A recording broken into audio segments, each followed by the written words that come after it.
የሰራዊቷን ሙዚየም አላት ማለት በጉልህ ሚናው ምንድነው? ይሄ እንዳልከው ነው። አፄ ምኒልክ ፈረሳቸው ላይ የተጠቀሟቸው መሳሪያዎች ናቸው። ታይፕ የተደረገ ነው እንጂ የሚመስለው በእጅ ጽሁፍ የተጻፈ አይመስልም። ፎቶአቸው፣ ዓመተ ምህረቱ ሁሉ ነገር ዲቴል ተቀምጧል። ስትገባም ደግሞ በምርኮ እንደቀረች ከነማይጨው ጦርነት ጋር ተያይዞ በምርኮ እንደቀረች በኮንጎ ሰላም ማስከበር የተሳተፉ የሶስተኛ ጠቅል ብርጌድ ጦር አባላት ዝርዝር ያዘ ነው። ምስማር ተራ፣ ካታንጋ ይባላሉ። እነኚህን የሰየሙት ከኮንጎ ዘመን የመጡ ናቸው። ከየትኛው ሀገር መሳሪያ እንደገዛንም ጭምር እዚህ ሊኖር ይኖራል።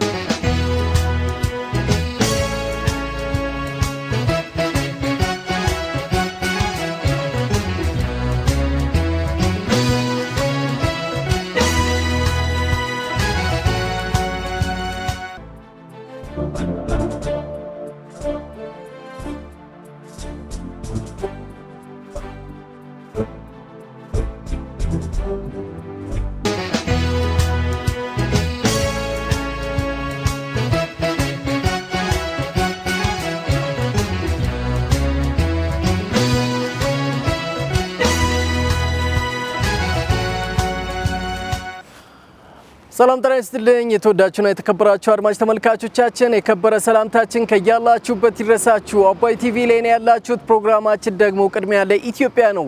ዛሬ በኢትዮጵያ ሰራዊት ሙዚየም ግቢ ውስጥ እንገኛለን። የተገኘንበትም ዋነኛው ዓላማ እንግዲህ ከሰሞኑ ተከፍቶ ለህዝብ ይፋ ሆኗል፣ ክፍት ሆኗል። ይህንንም አስመልክቶ ወደዛ ግቢ ውስጥ ሄደን አድዋ ጀምሮ እንዲሁም ደግሞ ከ1900 ኢትዮጵያ ለመጀመሪያ ጊዜ የጦር ሚኒስተር ሲኖራት ጀምሮ እስከ አሁኑ ሰዓት ያለው ታሪክ ምን ይመስላል የሚለውን ነገር ወደ እናንተ ለማድረስ በግቢ ውስጥ ተገኝተናል። ይህንን ፕሮግራም ወደ እናንተ እናደርሳለን። በያላችሁበት ሆናችሁ ይህንን ከአድዋ ጀምሮ እንዲሁም ደግሞ ከ1900 ኢትዮጵያ ለመጀመሪያ ጊዜ የጦር ሚኒስተር ከመሰረተችበት ዓመተ ምህረት ጀምሮ እስከ አሁኑ ሰዓት ያለው ታሪክ ምን ይመስላል የሚለውን ነገር ወደ እናንተ በማድረስ ቆይታዎችን እናደርጋለን። አብራችሁ እንድትሆኑ በአክብሮት ጋብዛለሁ። ባሪያስ በዛብህ ፕሮግራሙን በማሰናዳት ከእናንተ ጋር ቆይታ አድርጋለሁ።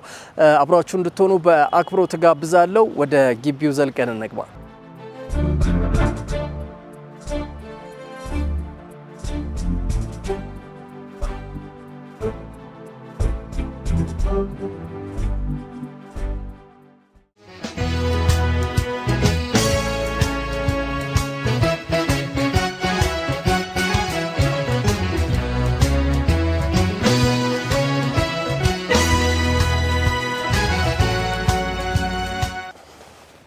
ጤና ይስጥልኝ ኮሎኔል። አስጥልኝ። እንዴት ነው? እንኳን ወደ ኢትዮጵያ ሰራዊት ሙዚየም በሰላም መጣችሁ። እንኳን ደህና ቆዩን። እንኳን ደህና መጣችሁ። ስለተገናኘን ደስ ብሎኛል። እኔም ደስ ብሎኛል። ልትጎበኙኝ በመምጣታችሁ ደስተኞች ነኝ። እሺ፣ ቴንክ ዩ።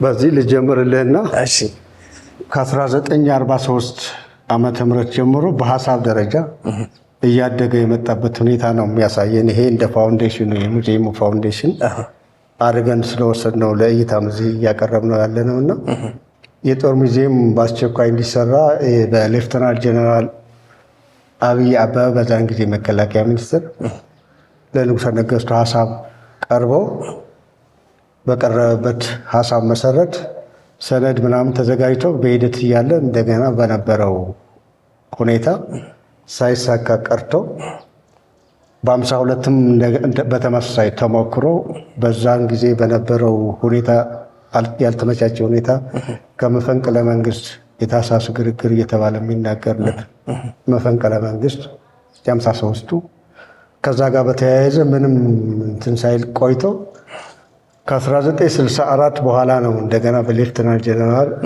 ከበደ ገብሬ መከላከያ ሚኒስትር አቅራቢነት ለንጉሱ ቀርቦ ሀሳቡ ተቀባይነት አግኝቶ የቀዳማዊ ኃይለ ሥላሴ የጦር ሙዚየም ተብሎ ምድር ኃይል ተቋቋመ። ከዛ ጀምሮ ያለው በሂደት በየስርዓቱ እየተቀያየረ መጥቶ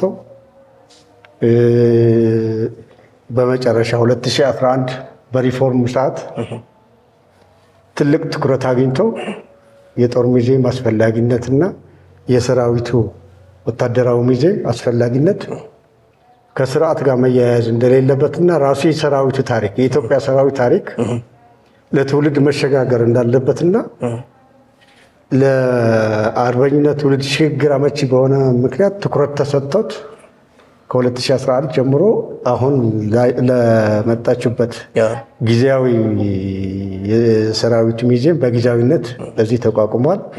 በሀሳብ ደረጃ ግን ትልቅ ግራንድ ወታደራዊ ሙዚየም በዲዛይን ደረጃ ተጠናቆ በሂደት ፕሮሰሱን እየጠበቀ ያለበት ነው። ይሄ ግን ጊዜያዊ የጦር ሰራዊት ሙዚየም ተብሎ ከታሪክ መነሻ ተደርጎ ለእይታና በ130ኛ የአድዋ ድል በዓል ምክንያት በማድረግ በህዝብ ተወካዮች ምክር ቤት አፈጉባኤ ክቡር አፈጉባኤ ታገሰ ጫፎና በክብርት መከላከያ ሚኒስትር ኢንጂነር አይሻ ተመርቆ ተከፍቶ ለህዝቡ፣ ለህብረተሰቡ፣ ለሰራዊቱ ክፍት ሆኖ እየተጎበኘ የሚገኝበት ያለ ሁኔታ ነው ያለው። ካልተሳሳትኩ ይገነባል የተባለው አዲሱ ሙዚየም እስከ 11 ቢሊዮን ብር ነው ይፈጃል የተባለው። አዎ እሱ ትልቅ ግራንድ ወታደራዊ ሙዚየም ስለሆነ የራሱ ኮስት ይኖረዋል። ከዛም በላይ ሊሆን ይችላል ከነባራዊ ዋጋ እየጨመረ በሚሄድበት እሱ ራሱን ችሎ በሂደት ያለ ሲሆን፣ ይሄኛው ግን የግድ ለሰራዊቱ ታሪኩና ጀግንነቱ ገድሎ አቅቦ ለመሄድ ወታደራዊ ሙዚየሙ በጊዜያዊነትም ቢሆን ክፍት ተደርጎ ወደ ተግባር ወደ አክሽን ገብተዋል። በጣም አሪፍ። በ1945 ነው በ1943 በሀሳብ ተጀምሮ በ1964 የቀዳማዊ ኃይለ ሥላሴ የጦር ሙዚየም ተብሎ ተቋቋመ። ከዛ በኋላ በደርግም የራሱ ነበረ፣ በኢህአዴግ ጊዜም የራሱ እንትን ቢኖርም በደረጃ አክሽን የተወሰደ ወረደ። ከለውጥ ከሪፎርም በኋላ ደግሞ እንደ አዲስ አስፈላጊነት አይቶ ትልቅ ትኩረት ተሰጥቶት ይኸው እውን የሆነበት ሁኔታ እንዳለ ነው የሚያሳየው። እንደው ኮሎኔል አንድ ሀገር የሰራዊቷን ሙዚየም አላት ማለት በጉልህ ሚናው ምንድን ነው? የአንድ ሙዚየም ሚናው ምንድን ነው?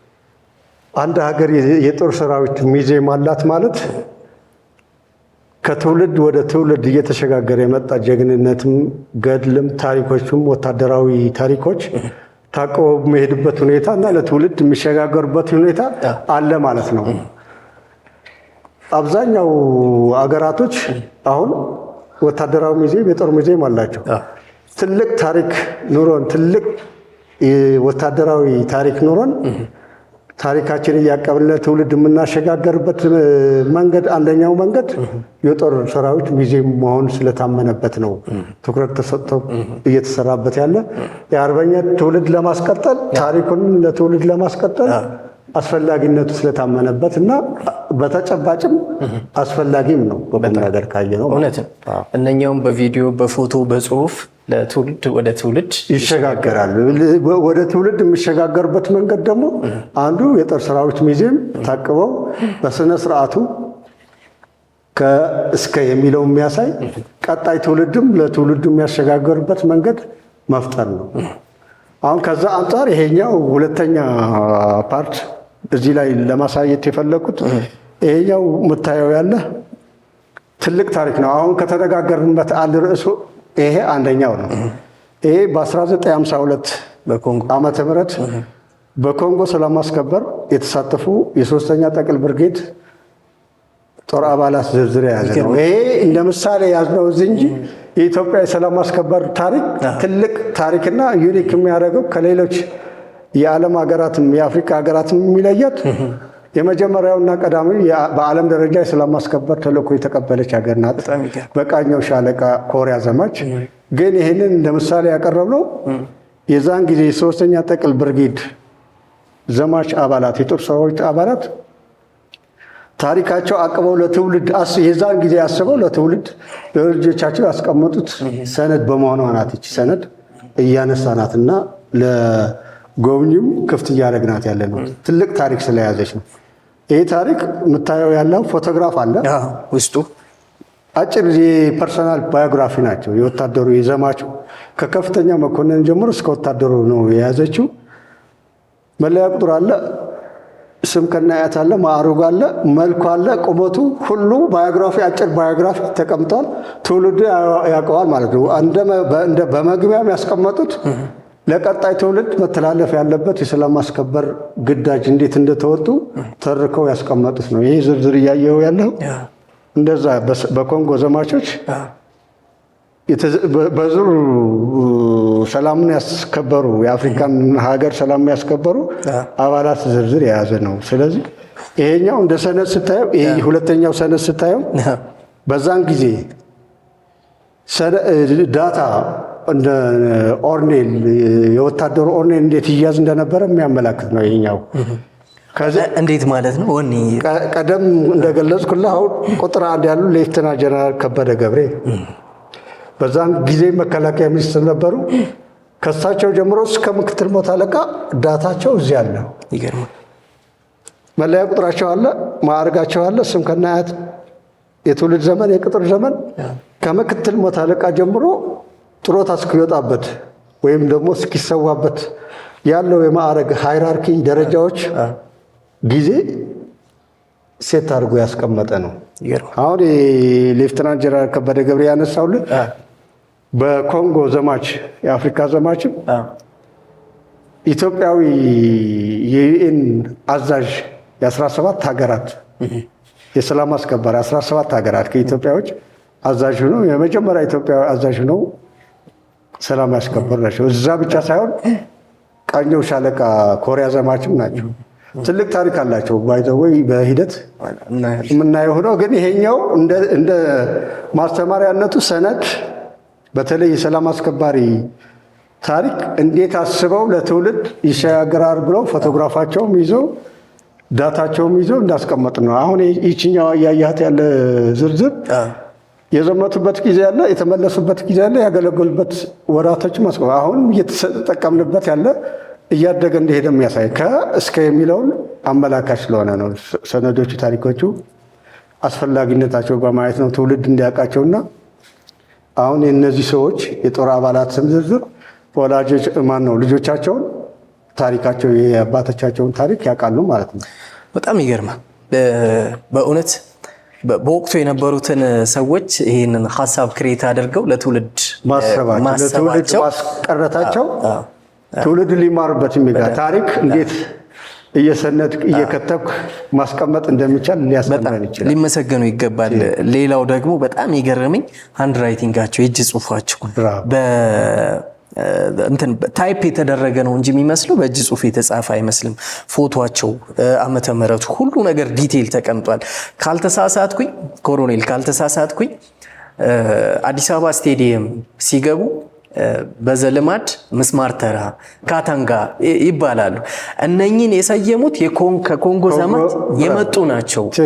አሁን ሰብሰብ ብለው ኳስ ያያሉ። በወቅቱ ዳፍተራ ይቀመጣሉ፣ ምስማር ተራ ይቀመጣሉ። እነኚህን የስቴዲየሙን ስም ያወጡት ሳይቀሩ እነኚህ ናቸው የኮንጎ ዘማቾች ናቸው የሚል ጽሁፎችን አንብቤያለሁ።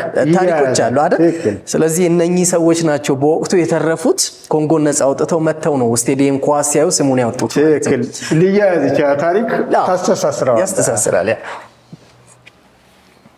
ይሄኛው ምንድን ነው? ይሄ ወደ አርካይቡ መሰረቱ ቅርስ ስብስቡ ታሪካዊ የፎቶ አውደ ራዕዩ መሰረቱ አርካይብ ነው ማለት ነው። እና አርካይቡ ይሄ የምታየው ያለ አርካይብ በሂደት እየተከማቸ የመጣ አርካይብ ነው። ከቀዳማዊ ኃይለ ሥላሴ ጊዜ ጀምሮ ያሉት መዛግብት ተሰንደው ተሰብስበው የሚገኙበት ቦታ ነው። ይሄ ከንጉስ ቅድም ካነሳሁልህ ከ1964 የቀዳማዊ ኃይለ ሥላሴ ጦር ቤተ መዘክር ተብሎ ከተቋቋመበት ጀምሮ ከቀዳማዊ ኃይለ ሥላሴ ከንጉስ ጀምሮ ያሉ ዶክሜንቶች መዛግብቶች የተሰበሰቡበት ክምችት ነው። በዋናነት ግን ታሪኩ ከ1900 ይጀምራል። የጦር ሚኒስትር ተብሎ በአዋጅ በቀዳማዊ ምኒልክ ከ12ቱ ሚኒስትሮች አንዱና ዋናው የጦር ሚኒስትር ተብሎ ከተሾሙት ፊት አውራሪ ሀብተ ጊዮርጊስ ዲነግዴ በዘመናዊነት ጦር ሲደራጅ ጀምሮ ያሉ ታሪኮች ተሰብስበው የሚገኙበት ክምችት ነው። ይሄ ወደ 16600 የተደራጁ መዛግብት አሉ። አሁን በዋነኛነት ምን ይዘዋል ማለት ነው? አሁን እነዚህ ወደ 16 አይነት ይዘት አላቸው። ከአስተዳደራዊ ጉዳዮች፣ የዘመቻ ጉዳዮች፣ ፋይናንስ ጉዳዮች፣ የግል ማህደር፣ ድርጅት ማለት የሎጂስቲክስ ሁነቶች የሚያሳይ ከመሳሪያ ግዥም ሊሆን ይችላል ከእንቅስቃሴ አጠቃላይ በሎጂስቲክስ ስር ያሉ ዋና ዋና ክፍሎች የያዙ ከጠቅላይ ኤታማዦር ሹም ጀምሮ ከበጀት አንጻር ከወታደራዊ ጉዳዮች ከድንበር ጉዳዮች የተያያዙ ነገሮች የኦፕሬሽናል እንቅስቃሴዎች የያዙ አጠቃላይ ወደ 16 አይነት ዶኩሜንት ከነማውጫቸው ተዘጋጅተው የሚገኙ ናቸው። አሁን ኮሎኔል በየትኛው ዓመተ ምህረት ከየትኛው ሀገር መሳሪያ እንደገዛንም ጭምር እዚህ ሊኖር ይችላል ይኖራሉ። በየእያንዳንዱ ፕሮፋይል አቃፊ የእያንዳንዱ ጉዳይ ተይዞ የሚገኝበት። በዚህ በኩል የምታየው ያለው ደግሞ ወደ ተለያዩ መጽሔቶችን፣ ጋዜጦችን፣ መጽሐፍቶችን የግል አጀንዳ የአመራሮች የመሪዎች የግል ማስታወሻ በቅርስነት የተያዙ ለትውልድ ሊሸጋግሩ የሚችሉ ምን አይነት ይዘት እንዳላቸው ሊያሳይ የሚችል እነዚህ የምታያቸው ያለ ከቀዳማዊ ኃይለ ሥላሴ ጀምሮ ወታደርና ዓላማው በደርግ ጊዜ ታጠቅ ወጋገን አሁን ወጋገን ስሙ ቀይሮ ጋሻ ተብለው የተለያዩ ነጋሪት ጋዜጣዎች ቅድም ከገለጽኩልህ ከቀዳማዊ ኃይለ ሥላሴ ጀምሮ ያለው አለፍ ያሉ ነጋሪት ጋዜጣዎች የሀገሪቱ አዋጆች፣ ሽሞቶች የሚገኙባቸው ነጋሪት ጋዜጦች ከሞላ ጎደል እዚህ ታቅበው ይገኛሉ ማለት ነው።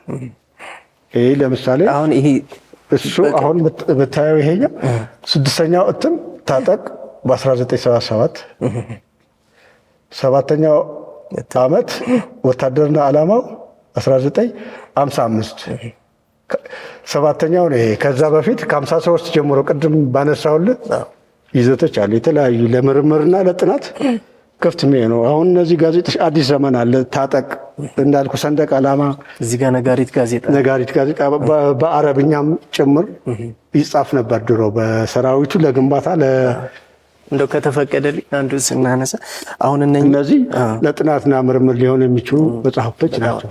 አሁን የልዩ ዘመቻ እዝ 65ኛ ዓመቱን ሲያስመርቅ በቅርብ መጽሐፍ አሳትሟል። ይቀመጣሉ ማለት ነው። እዚህ ለትውልድ ይሸጋገራሉ።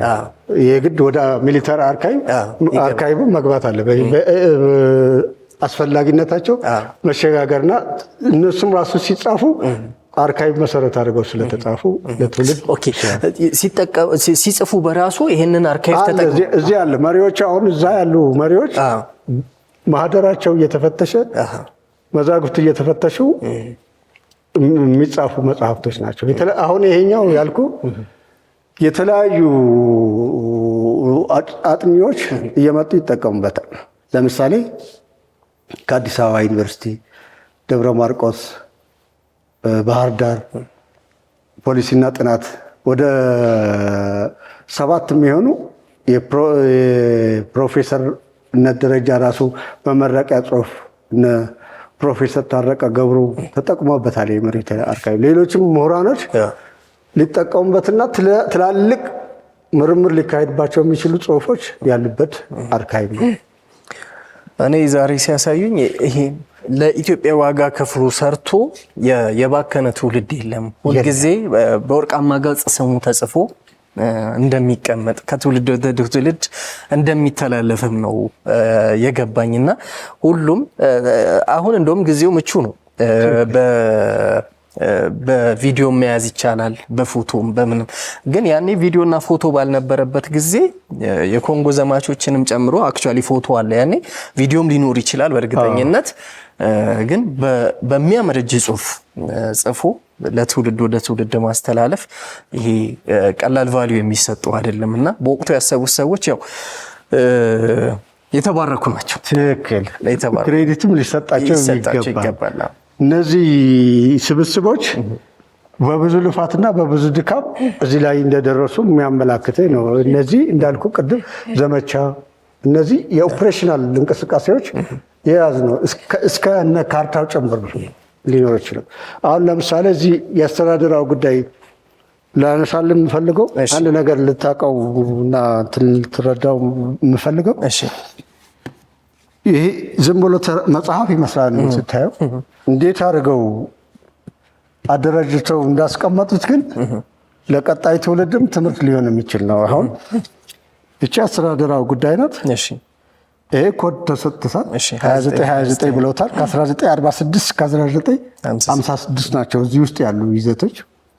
ይሄ ከምድር ኃይል ወደዚህ ስናመጣው ሁለተኛ ኮድ ሰጠነዋል። ምክንያቱም ወደ ዲጂታልም ሲቀየር የየራሱ ይዘው መግባት ስላለበት እና ወደ ውስጣዊ ይዘቱ ስገባለህ ርዕሰ ጉዳዮቹ እዚህ ተቀምጠዋል። አንደኛው ስለ የንጉሠ ነገሥት መንግስት የቀዳማዊ ኃይለ ሥላሴ የመከላከያ ሚኒስትር ተግባር ምን ይመስል እንደነበረ በመጽሐፍ መልኩ ተቀምጠዋል። 1946 የንጉሠ ነገሥቱ መንግስት የመከላከያ ሚኒስትር ተግባር ተግባራቶቹ አብዴት እየሆኑ ነው። ከትውልድ ትውልድ ሊለያይ ይችላል፣ ሊሰፋ ይችላል። አፕግሬድ እያደረገ እንደሚሄድ ታሳቢ ተደርጎ ግን መነሻ እርሻ አለው ማለት ነው። ሁለተኛው ስለ አድዋና ምኒልክ ተቀምጧል። አድዋና ምኒልክ ማንኛውም ደራሲ ማንኛውም ግጥሞችም ሳይቀር የያዘ ነው ማለት ነው። ሪፈረንስ ሊጠቀምባቸው ይችላል። ሶስተኛ ስለ ቀዳማዊ ኃይለ ሥላሴ ጦር ትምህርት ቤት ብሔራዊ ኢዮቤልዩ ሲከበር ለምሳሌ ጦር ትምህርት ቤት አመሰራረት ራሱን የቻለ ታሪክ አለው። የጦር ትምህርት ቤት ሲነሳ ቀዳማዊ የጦር ትምህርት ቤት ገነት ጦር ትምህርት ቤት ነው፣ ሆለታ ገነት ወለታ። ከዛ ቀጥሎ ሐረር አካዳሚ፣ ከዛ ቀጥሎ ነው እነዛ አሁን ዩኒቨርሲቲ ደረጃና ብዙ ዩኒቨርሲቲዎች ኮሌጆች የደረሰበት ደረጃ መነሻ እርሻው እዚህ ያለ ማለት ነው። እኔ እንደውም ኮሎኔል ወለታ አሁን አየር ኃይላችን 90 ዓመቱን በቅርብ አክብሯል። ወለታ የተመሰረተበትን ዓመተ ምህረት ያክብር ቢባል 91 ዓመቱን ነው የሚያከብረው። በቅርብ ሄጄ ነበር። ከአየር ኃይል በአንድ ዓመት ይቀድማል እና ግድግዳው ላይ በጽሁፍ ከተጻፉ ጽሁፎች መካከል የአፄ ኃይለ ሥላሴ አባባል ነው ያለበት። ይዘናል በታሪክም መነሻው ስለ የጦር ትምህርት ቤት እንደውም እኔ ትውልድ ይማርበታል ብዬ ማስበው ሐሳቡን ቁንጽል ሐሳቡን ነው የምናገረውና እሳቸው ምንድነው ያሉት? ግድግዳ የሌለው ቤት ከቁር እንደማያድን፣ ምሰሶ ያለ ቤት ያለ ምሰሶ እንደማይቆም፣ ሀገርም ያለ ወታደር እንዲሁ ነው። የማንም መደፈሪያ መጫወቻ ነው አለ በታሪክ በሞት 18ኛው ሰራዊት ሞት 18 ዓመት ታሪክ ታየዋለህ። ስለዚህ እነዚህ መዛግብት ታሪካዊ መዛግብት ናቸው። በአጠቃላይ ስታየው እንዲሁ ጠቅለል አድርጌ እየገለጽኩልህ ያለው እንጂ ጠለቅ ብለን ብንገባ ብዙ ጉዳዮች የያዙ ናቸውና ወደ ሁለተኛው ክፍል የኮሌክሽን እንትናችን እና ኮሎኔል የአፄ ኃይለ ሥላሴን በወለታ አካዳሚ ላይ የጦር አካዳሚ ላይ የተጻፈውን ጽሁፍ ብዙ ትውልድ ለሀገሩ ወታደር ክብር መስጠት አለበት። እርሳቸው እንዳሉት ቤት ያለ ምሰሶ እንደማይቆም፣ ግድግዳ የሌለው ቤት ደግሞ ከብርድ ከቁር እንደማያድን ሁሉ ሰራዊት የሌለው ሀገር በሁሉ የተደፈረ ነው እሳቸው እንዳሉት እና ይሄን ትውልድ ሊረዳና ትውልድን አውቆ ማድረግ የሚገባውን ነገር ለማድረግ የሚረዳው ነው። ያኛው ቅድም ያሳየው ሀሳብ ተከትበው ተደራጅቶ ተቀምጦለታል። አሁን ይሄንን የሚቀረው ምንድነው? ወደ ዲጂታል ቀይረህ ዘመኑን የደረሰበት ደረጃ ማድረስ ነው። አሁን ይሄ አጠቃላይ አርካይቡ እንደገለጽኩልን በፕሮሰስ ላይ ነው ያለው ወደ ዲጂታላይዜሽን ለመሸጋገርና ክምችቶቹ ቀላል የማይባሉ የሞተ ዓመታት ታሪክ ከትበው የያዙ ክምችት ናቸው። እኔ አይቼዋለሁ። ይሄ የሚገነባውን በወቅቱ ሳየው እስከ 11 ቢሊዮን ብር ይፈጃል፣ የኢትዮጵያ ብር ይፈጃል የተባለው ሙዚየም ትውልድ ብዙ ነገር እንደሚያገኝ ከሱ ባለሙሉ ተስፋ ነው። በትልቁ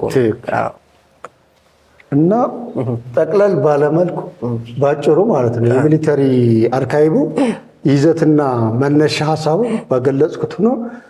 የቀጣይ የምታየው ክፍል 2 መነሻዎቹ አርካይቡ ናቸውና ቀጥለን ወደ እዛ ደግሞ ምንድነው ስብስብ ማዕከል እንገባለን። ሞት አለቃ አበራ ጋር ትገናኛለህ። የእርሶ ክፍል ነው፣ የኔ ክፍል እዚህ ነው።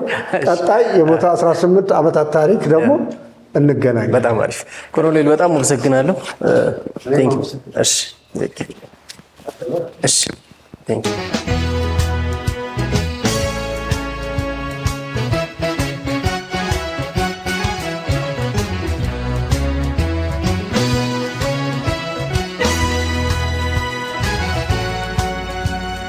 ጤና ይስጥልኝ።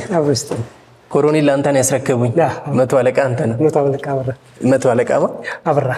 እንኳን ደህና መጣችሁ። ቴንክ ዩ በጣም እሺ። ይሄ ምን ክፍል ነው? ይሄ ቅርስ ስብስብ ክፍል ይባላል። በሁለተኛ ምዕራፍ ሳያችሁ ይኖራል። በጣም አሪፍ።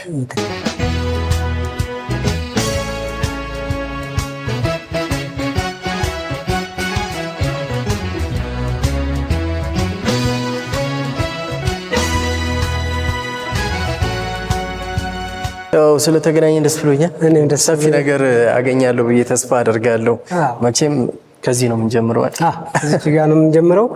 ከዛኛው አርካይቫል ሴንተር እንዳያችሁት እንግዲህ እዛኛው የተለያዩ ዶክመንታሪ ማቴሪያሎች ናቸው ያያችሁት። ግን ከነዛ ጋር ተያይዞ በወቅቱ ሲሰራ የነበረ የመሳሪያ አቅምን ለማሳደግ በወቅቱ ሲደረግ የነበረ ሂደትን እናያለን። በመጀመሪያ ደረጃ የምናገኘው እንግዲህ ከ1805 ጀምሮ በውጮቹ ማለት ይቻላል በፈረንጆች አቆጣጠር 1805 ጀምሮ ወደ ሀገራችን 1805 ተመርተው ወደ ሀገራችን ግን 1880ዎቹ ከመጀመሪያው የአድዋ ጦርነት በሚደረገው ዝግጅት የገቡ መሳሪያዎች ናቸው።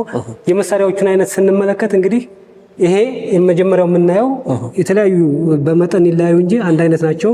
ቦቄት ባሩድ ተኳሽ ወይም ደግሞ ሮሊንግ ብሎክ የሚባለው በፈረንጆቹ በባሩድ የሚተኮሰው ከነ መደቅደቂያው ጭምር የሚታይ ዘንጋለ እዚህ ጋር መደቅደቂያው ነው። እነሱ እንግዲህ ከጊዜ ደግሞ ከፍ እያሉ መጥተው ባሩድ ከመተኮስም ታልፎ እንደገና በእርሳስ እስከ መተኮስ ድረስ እዚህ ጋር ለምሳሌ በእንትን የምናያተኝ ፔርሙት የሚባል ደረጃ እስከደረሰበት የዛም መሳሪያ ደረጃ ሞዴሉ ከጊዜ አድጎ ፔርሙት የሚባል በእርሳስ መተኮስ ወደሚችልበት ያደገበት ሁኔታ እናያለን። ወደ ሀገራችን ግን የገቡት እንዳጠቃላይ እነዚህ መሳሪያዎች ከ1880ዎቹ ጀምሮ የመጀመሪያው አድዋ ጦርነት ላይ በተደረገው ዝግጅት የገቡ ናቸው ወደ ሀገራችን። ስለዚህ እነኚህ አሁን አድዋ ላይ ተጠቅመናቸው አድዋ ላይ ፕራክቲካሊ ስራ ላይ የዋሉ መሳሪያዎች ናቸው ነው። እነሱ ግን እያደጉ እነሱ ብቻ አይደሉም። ከነሱ 1805 እንደምታየው የነሱ ምርት የተጀመረበት ነው። ግን ከዛ ጊዜ ጀምሮ በጊዜ ሂደት የተቀያየረ ሞዴላቸው አፕዴት እየተደረገ የተመረቱ መሳሪያዎች አንድ ባንድ እያየን አሁን እነኚህ ስሪታቸው የት እንደሆነ ይታወቃል። ስሪታቸው አለ። ይሄው ካፕሽን ለምሳሌ እነዚህን ስናይ ዩናይትድ ስቴትስ ነው ኦሪጂናቸው።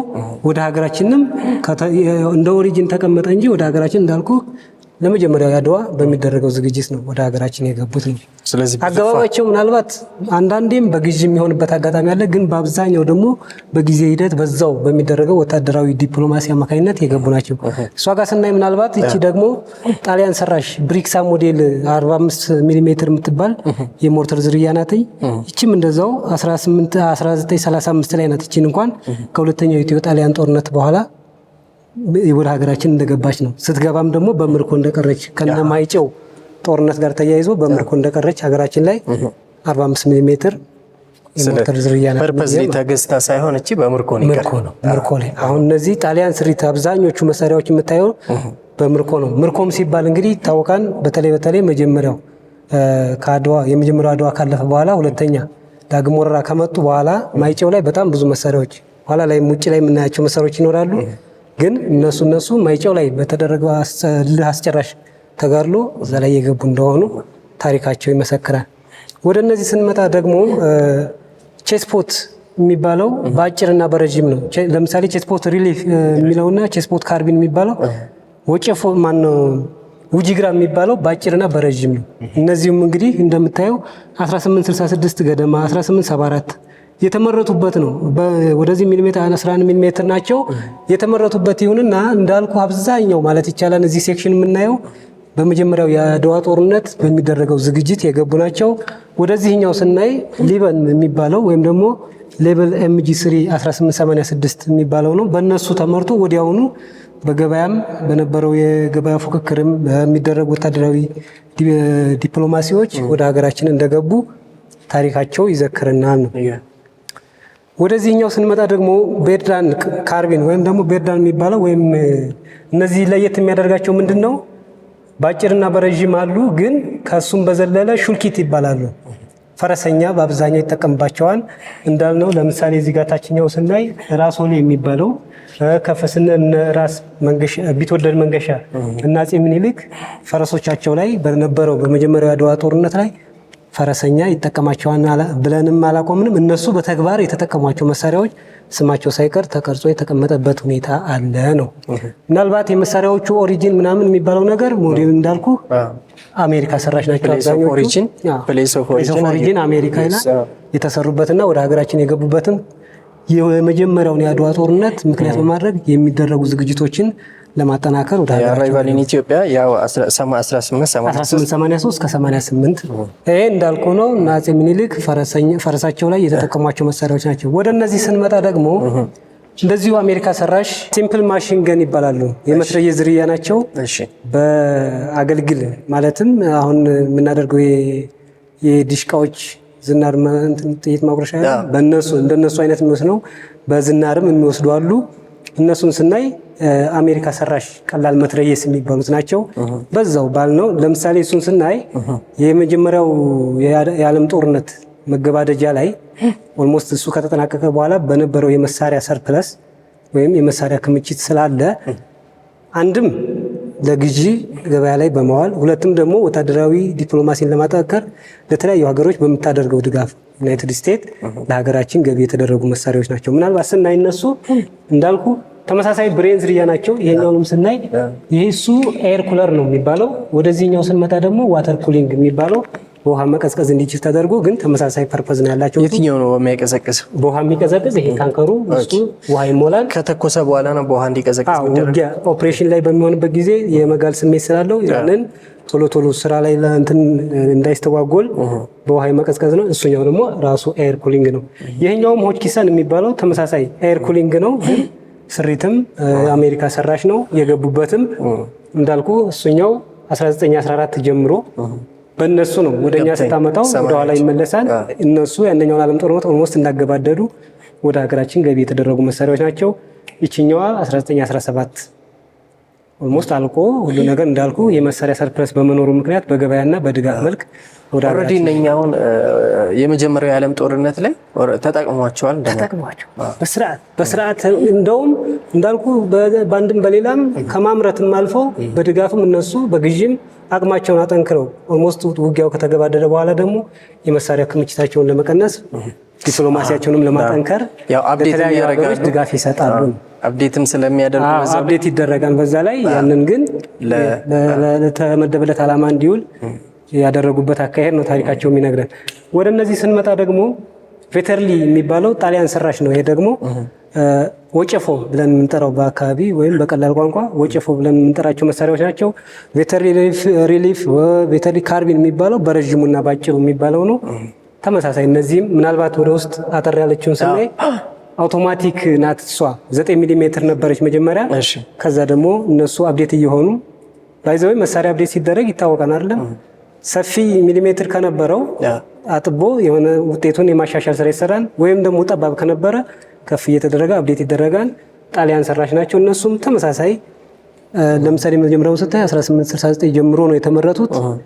ግን እንዳልኩ መጀመሪያ መግቢያ ላይ በመጀመሪያው የአድዋ ጦርነት በሚደረገው ዝግጅት ይገቡ። እነዚህም አብዛኞቹ ደግሞ ምናልባት እዚህ ጋር ጣሊያን ሰራሽ ብለን ለአድዋ ዝግጅት አስገባን ማለት ስንል እንዳይጠረስብህ የምፈልገው ሀሳብ ምንድን ነው? አብዛኞቹ ጣሊያን ሰራሽ መሳሪያዎች በእሷ ከገቡ በምርኮ ነው ተወደደም ተጠላም ሀገራችን የቀሩ። ካልሆነ ደግሞ እሷ ወደ ሌላ ሀገሮች ሰጥታው የነበረ ሌላ ሀገር ገዝቷት ወይም ደግሞ በድጋፍ ሰጥታው የነበረ ካለ አሁንም በሁለተኛ ወገን መሳሪያ ለተለያዩ ሀገሮች ገቢ እንደሚደረግ ነው። ይችኛዋም ከነዛ የተለየች አይደለችም። አሜሪካ ሰራሽ ሲምፕል አውቶማቲክ ገን የምትባለው የመትረየስ ዝርያ ናት። እንደዚሁ 7 ሚሊ ሜትር ይላታል። M60 ነው ሞዴሏ።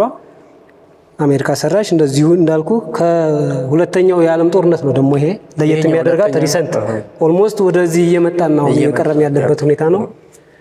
ከነኛ ከመጀመሪያ ጦርነት ተሻሽለው ይቀርባሉ። እነሱ ኦልሞስት የሁለተኛው ጣሊያን ጦርነት ላይ ተጠቅመናቸዋል። ወደ እነዚህ ስንመጣ ደግሞ ምናልባት ኢትዮ ሶማሌ ላይ ምናምን አክቹዋሊ ተግባር ላይ የዋሉ መሳሪያዎች እንደሆኑ እስከ ቅርብ ጊዜ ማለት ይቻላል።